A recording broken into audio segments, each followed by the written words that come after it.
అల్లూరు సీతారామరాజు, చిత్తూరు, నంద్యాల, ప్రకాశం, పల్నాడు అన్నీ కూడా backward districts.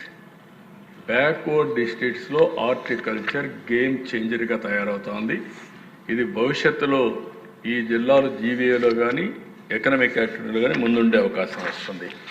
Next ఇక్కడ ఒక చిన్న ఎగ్జాంపుల్ జీవీఏ మీకు ఆర్ఎస్కే ఒక్కటి మాత్రం మీకు చూపిస్తున్నా. ఇది లింగాల మండలం. ఎప్పటి నుంచో ఆ కల్చర్ అక్కడ వచ్చింది. ఆ లింగాల మండలంలో హార్టికల్చర్ వేసే దానివల్ల 2 పంటలు బనానా, టొమాటో 2 వేస్తారు. ఇంత మునుపు 2363 హెక్టార్లు ఉంది. అది కూడా మొత్తం మైక్రో ఇరిగేషన్ పెట్టారు.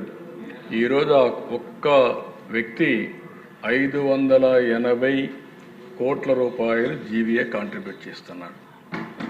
ఒక్క జీవీఏ అంటే ఏ విధంగా it is a game changer కరెక్ట్గా చేస్తే దానికి ఇది ఒక ఉదాహరణ అని చెప్పి కూడా నేను మీకు తెలియజేస్తాను. ఆల్ బెస్ట్ ప్రాక్టీసెస్ అక్కడ చేసే పరిస్థితి వచ్చింది. నెక్స్ట్ ఇక్కడ మీరు చూసినప్పుడు డ్రిప్ ఇరిగేషన్. ఈ డ్రిప్ ఇరిగేషన్ మీరు ఒకసారి చూస్తే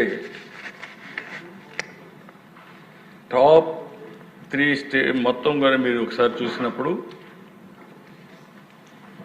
11 లక్షల హెక్టార్లో డ్రిప్ ఇరిగేషన్ మన దగ్గర ఉంది. లాస్ట్ ఇయర్ 1,17,880 ఎకరాల్లో మనం వేసాం. మన తర్వాత గుజరాత్ 1,02,000 ఎకరాలు, ఉత్తరప్రదేశ్ 94 ఎకరాలు. 10 జిల్లాలు ఉంటే దేశం మొత్తం 10 జిల్లాల్లో 6 జిల్లాలు ఆంధ్రప్రదేశ్ నుంచి వచ్చాయంటే మైక్రో ఇరిగేషన్ పైన మనం పెట్టిన శ్రద్ధ ఆ దేశంలో we are number 1. All 10లో 6 are from Andhra Pradesh. That is where we are committed for this programme. నాకు ఒకసారి గుర్తు చేసుకుంటే గుర్తొస్తుంది, ఫస్ట్ టైం దేశంలో మైక్రో ఇరిగేషన్ రావాలని ఆనాటి ప్రధానమంత్రి వాజ్పేయి గారిని అడిగి ఆయన ఇది ఏ విధంగా చేయాలో నువ్వే ఒక రిపోర్ట్ ఇవ్వమని 1 మ్యాన్ కమిషన్ ఇస్తే నేను విదేశాలు, ఇజ్రాయెల్ అన్ని దేశాలు తిరిగి ఫస్ట్ టైం రిపోర్ట్ ఇచ్చాం. అదే ఒకే రిపోర్ట్ ఉంది ఇప్పటికి కూడా. అదే bible for micro irrigation even today.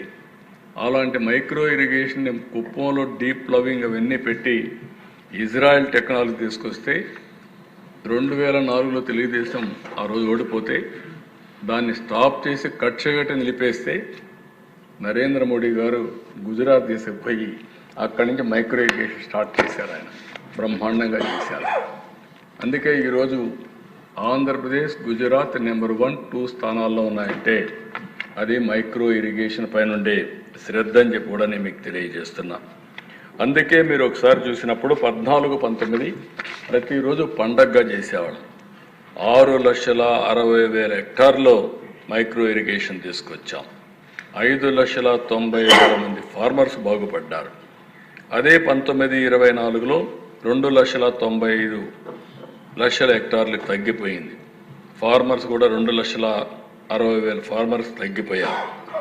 అంటే ఈ సంవత్సరం మళ్ళీ 1,45,000 హెక్టార్లు కవర్ చేశాం. వాళ్ళు చేసిన దాంట్లో 56% ఒక్క సంవత్సరంలో ఇవ్వగలిగాం. దాన్ని ఒక ఛాలెంజ్గా తీసుకొని అందరి రైతులకి 90% రాయలసీమలో కరువు ప్రాంతంలో మైక్రో ఇరిగేషన్ ఇచ్చిన సబ్సిడీ తెచ్చిన ఘనత ఈరోజు ఎన్డీఏ ప్రభుత్వాన్ని. అదే ఎస్సీ ఎస్టీలు ఉంటే 100% సబ్సిడీ ఇచ్చాం. ఇది పెద్ద గేమ్ చేంజర్గా తయారైంది. ఇక్కడ మీరు చూస్తే ఎంత బెనిఫిట్ అంటే వాటర్ సేవింగ్ 1,00,000 హెక్టార్లకి 7 ఇయర్స్లో 105 TMC ఆఫ్ వాటర్ సేవింగ్ అవుతుంది. పవర్ సేవింగ్ మీరు చూస్తే 1,00,000 హెక్టార్లకి 10,871 కిలోవాట్లు అవుతుంది, 434 కోట్లు. లేబర్ సేవింగ్ 364 లక్షల మ్యాన్ డేస్, 1820 కోట్లు. ఇంకొక పక్కన యూరియా ఫెర్టిలైజర్ సేవింగ్ 35,000 టన్నులు 7 ఇయర్స్లో సేవ్ అవుతుంది. ఇంకొక పక్కన కాస్ట్ ఆఫ్ కల్టివేషన్ 1,505 కోట్లు సేవ్ అవుతుంది. అడిషనల్ నెట్ ఇన్కమ్ 8,050 కోట్లు. అంటే ఎలక్ట్రిసిటీ 35 to 40% సేవ్ అవుతుంది. ఫెర్టిలైజర్స్ 40 to 45% సేవ్ అవుతుంది. Labour cost 40%. అదే మరి cost of cultivation reduction 18%. Productivity enhancement 35 to 60%, gross income 32% పెరుగుతుంది, నెట్ ఇన్కమ్ 75% పెరుగుతుంది. 800 కోట్ల రూపాయలు ఖర్చు పెడితే 1,00,000 హెక్టార్లకి 8,000 కోట్ల రూపాయల లాభం వస్తుంది 7 yearsలో. దట్ ఈస్ వేర్ పెద్ద గేమ్ చేంజర్ మైక్రో ఇరిగేషన్.